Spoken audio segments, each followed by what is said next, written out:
del Interior del Reino Unido que prohibirá a los estudiantes extranjeros traer con ellos a sus familiares dependientes.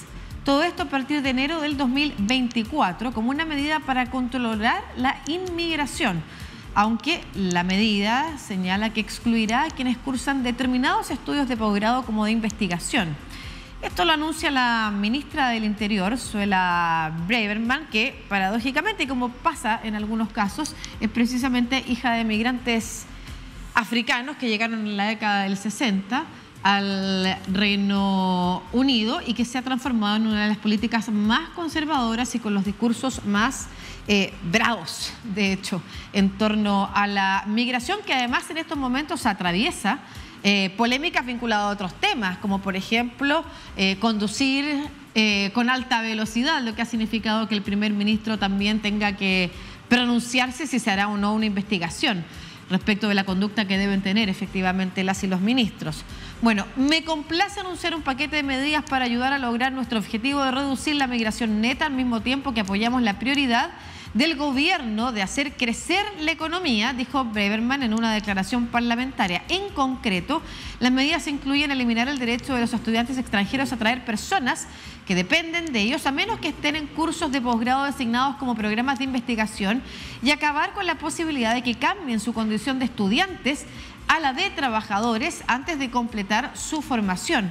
Asimismo, la ministra informó que el gobierno tomará medidas contra agentes educativos sin escrúpulos, eso fue lo que dijo la propia ministra, que pueden estar apoyando solicitudes inapropiadas para vender inmigración, no educación. Fueron algunas de las palabras fuertes y que han causado crítica generalizada en Reino Unido, en referencia a casos en los que esas solicitudes funcionan como pantallas, según algunos conservadores, para obtener un visado para entrar en el país. Para ello, según explicó la titular de Interior, el gobierno mejorará la comunicación sobre las reglas de inmigración a los estudiantes internacionales, lo que ha sido visto no solo como una política antimigrante y racista, sino que además como una política que podría echar abajo la economía de las universidades británicas, que desde hace varios años y décadas son efectivamente formadoras de estudiantes de todas partes del mundo. Conversamos de esto con el profesor de Ciencia Política de Queen Mary University of London, abogado y cientista político, Javier Zahuria. ¿Cómo está, profesor? ¿Qué tal, Lucía? Bien, aquí revisando las noticias que tú planteabas, que son bien desafiantes para el mercado universitario británico. Perfecto. Primero hablemos del contexto en general en la que esta noticia se da y que tiene que ver con una polémica que siempre supone sobre la mesa cuando efectivamente los gobiernos o quienes están conduciendo a algún país necesitan echar mano y aunar fuerzas en un discurso, y ese es el de la migración. Este jueves se supone que se tienen que entregar cifras respecto de la migración neta, y en ese contexto es que el gobierno británico ha querido anunciar esta medida. ¿Cómo ha sido recibida? Bueno, efectivamente lo que pasa es que hay una pugna entre el gobierno y la oposición respecto al control de la inmigración. Una de las promesas del Brexit fue precisamente el control de la inmigración, porque no iba a haber libre flujo de personas desde la Unión Europea. Lo que ha pasado es que, contrario a lo que algunos esperaban, la migración ha aumentado radicalmente. Hoy día estamos hablando de una migración neta anual, se espera que de 700.000 personas. Eso quiere decir que el diferencial entre los que se van y los que llegan suma 700.000 personas nuevas este año. El año pasado fueron 400.000 y un plano creciente. Y en ese sentido hay por parte de los sectores más de ultraderecha del Partido Conservador, que hoy día tienen un control importante del partido, han ocupado este discurso como un eslogan de campaña y también como un tema de política pública propio de ellos. Hay que recordar que el Partido Conservador está en un mal periodo, que vienen elecciones el próximo año y que hay pocas expectativas de que el partido se mantenga en el poder después de 13 años. Y además está la pugna interna dentro del Partido Conservador de quién va a tomar el liderazgo después de Rishi Sunak, que ahí Suella Braverman, que es la actual ministra de Interior, está tratando de armar un caso y de plantearse como una alternativa. Entonces, ese es el contexto en general en el que se dan estas preguntas. El tema de la migración no solamente abarca los estudiantes, ha sido el tema de los refugiados que vienen en barco, cruzando en bote, en verdad, por el canal, entre Francia y el Reino Unido. Y también hay un tema con respecto a la fuerza laboral, porque hemos visto que a pesar de todo esto hay sectores de la economía que han sufrido por la salida de la Unión Europea, precisamente porque la fuerza laboral que las mantenía provenía de ahí. La agricultura, por ejemplo, es una de esas áreas. Entonces, es un tema complejo, porque lo que está ocurriendo es que probablemente el gobierno no tiene mucho control sobre la migración hoy día. O sea, no tiene mucha capacidad de definir quiénes son los que están entrando ni cómo afectar el proceso de la economía.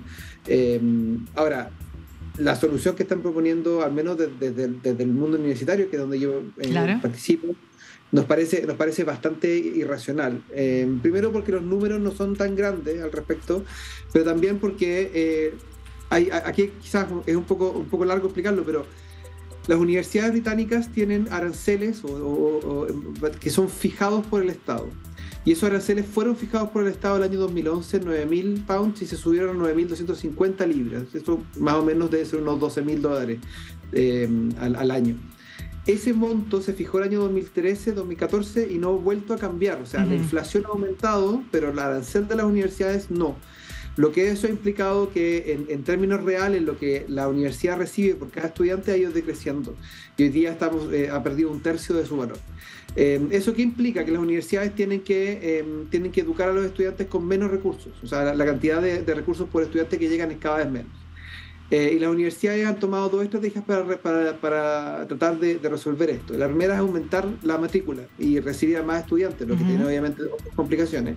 Y tiene límites físicos. O sea, la pandemia, si bien nos permitió educar online, la verdad es que poco a poco hemos estado volviendo a las clases físicas, clases presenciales. Y la segunda alternativa es estudiantes internacionales, porque las aranceles de los estudiantes internacionales no están regulados. Entonces las universidades pueden cobrar lo que quieran por los estudiantes internacionales.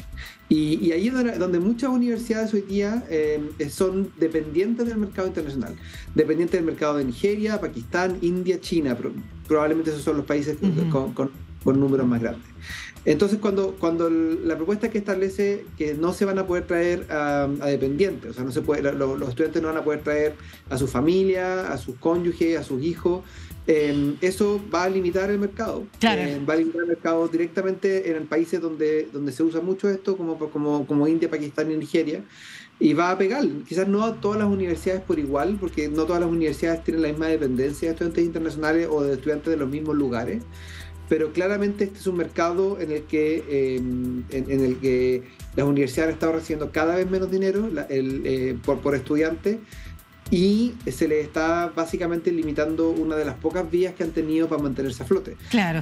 Quiero pedirle si usted nos podría explicar cómo funciona, porque no todo el mundo tiene acceso, por ejemplo, a la posibilidad de irse a estudiar afuera o de conocer efectivamente. De hecho, la minoría probablemente tiene la posibilidad de salir a estudiar a una universidad británica o de conocer cómo funciona el sistema universitario británico.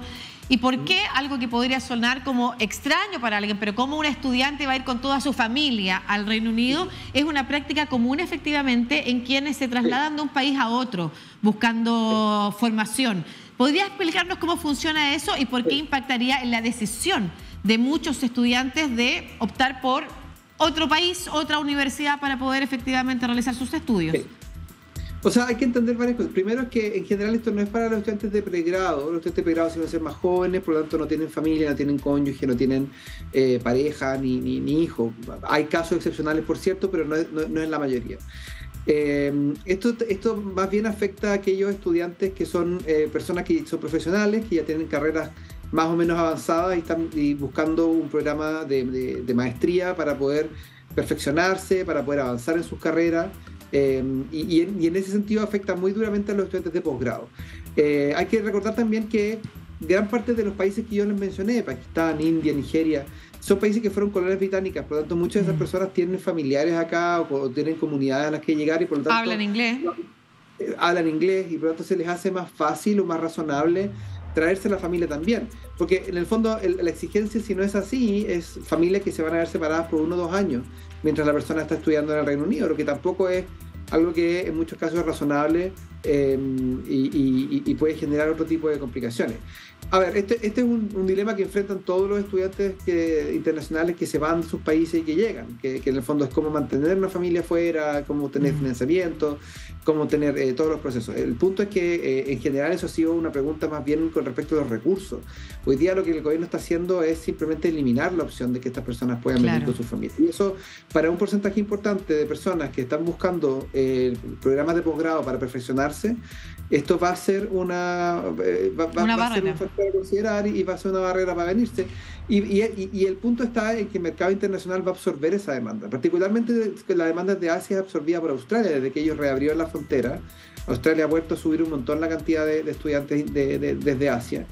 Y las universidades australianas son súper buenas, entonces también va a haber un éxodo hacia allá. Claro, y lo mismo va a ocurrir con otras universidades. Y si bien no es masivo, también de Latinoamérica hay efectivamente muchos estudiantes o muchas personas que están pensando en profesionalizarse y además muchas veces para volver a contribuir, ya sea para quedarse contribuyendo en ese país o volver a contribuir a sus propios países con un conocimiento mucho mayor, con una formación mucho mayor, porque hay que decirlo también, quienes tienen la posibilidad de efectivamente hacer un curso de posgrado no son precisamente personas que están buscando cómo sobrevivir, como se entiende habitualmente en la migración, sino que efectivamente cómo seguir creciendo en formación y profesionalización. Y ahí son números más reducidos que lo que podría llegar a significar una política regulatoria, migratoria, que efectivamente quisiera como apelar a los grandes números que se están viendo en otro tipo de ingresos.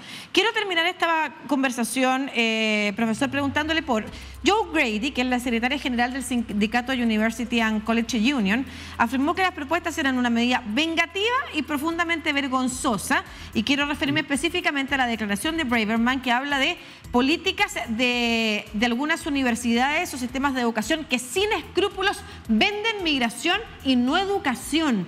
Esa declaración, ¿cómo ha caído también en el mundo académico y además que es bastante prestigioso del Reino Unido? La verdad es que yo creo que la mayoría no lo interpretó como un ataque directamente a las universidades, sino más bien hay una industria de agentes, que son personas que asesoran a estudiantes que quieren postular afuera y que les preparan la postulación. A veces tienen contratos directos con las universidades para hacer un fast track a sus postulaciones. Ese tipo de organizaciones, hay un mercado gris ahí, porque hay un grupo de agentes que hacen un trabajo, yo por lo menos me ha tocado trabajar con ellos, bastante poderoso, de asesorar a los estudiantes, hacen un buen trabajo ayudándolos a preparar su postulación. Hay otros agentes, y eso ha ocurrido y hay casos, que básicamente falsifican la información, que falsifican los test de inglés o que buscan mecanismos para poder saltarse las regulaciones de visa y de admisiones. Es efectivo que haya un mercado ahí. No sé qué tan y que eso debiera ser regulado, claro. Y fiscalizado. Pero claramente esta medida no es una medida que está focalizada en ese mercado. O sea, puede afectar ese mercado, por cierto, pero no está focalizada en eso. Hay otros mecanismos que se pueden hacer, como por ejemplo, durante mucho tiempo el Reino Unido solamente aceptó cierto tipo de test de inglés para las visas porque hubo un escándalo con el TOEFL, que es como el otro test que existe. Entonces, en el fondo hay otros mecanismos. Lo que también hay que entender es que, y aquí haciéndome eco de lo que decía Joe Grady, es que la relación de este gobierno, particularmente de los sectores más conservadores, más de ultra, que tuvieron de hecho una como asamblea la semana pasada, han tratado de levantar una guerra cultural en contra de las universidades, a la usanza de lo que se ha hecho en estados como Florida. Como Florida en Estados Unidos. Con menos éxito, por cierto, pero sí lo han logrado. Pasaron una ley de libertad de expresión que en el fondo lo que hace es evitar que la Federación de Estudiantes y las universidades tengan derecho a veto de quienes son los que vengan a presentar a las universidades. Y asimismo han estado atacando mucho a las universidades a partir de este tipo de situaciones. Entonces, hay una guerra cultural, o hay un intento de hacer una guerra cultural con las universidades por parte del gobierno y por parte de los sectores más de ultraderecha. Bueno, veremos. Y claro, eso la verdad es parte de esos sectores. Bueno, veremos entonces cómo avanza esta polémica normativa anunciada ayer por la ministra de Interior, Suella Braverman, un personaje complejo y polémico de la política británica. Muchas gracias, profesor Javier Zajuria, profesor de Queen Mary University of London, abogado y cientista político desde Londres, precisamente conversando con toda Latinoamérica a través de DNews. Que esté muy bien. Hasta luego. Chao, chao. Chao.